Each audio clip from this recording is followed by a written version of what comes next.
ముందంజలో ఉంది ఏ పార్టీ అంటారు? ఈసారి విజయం ఎవరు సాధిస్తారు? మళ్ళీ బీఆర్ఎస్ పార్టీ గెలుస్తుంది. ముందంజలో మాగంటి శ్రీధర్ గోపినాథ్ గారు ఉన్నారు. ఎందుకన్నారు?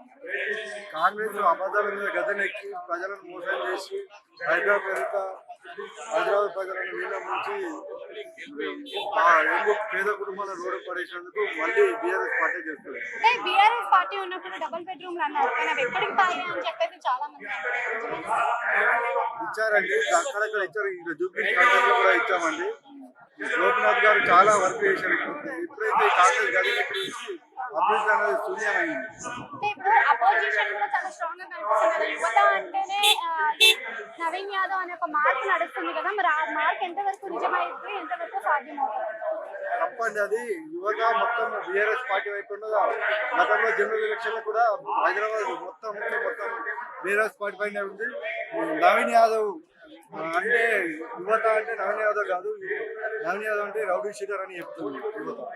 అంటే రౌడీ షీటర్ అని మీరే ముద్రలు వేస్తున్నారు, అపోజిషన్ నుంచే వస్తున్నాయి అవన్నీ అని అంటున్నారు. ఇంకా మీరు జూబ్లీ పోలీస్ స్టేషన్ పోతే అలా గత చరిత్ర మొత్తం తెలుస్తుంది మీకు, అంటే సాక్ష్యాలతో సహా బయటపడతాయి, అక్కడ తెలుసుకుంది.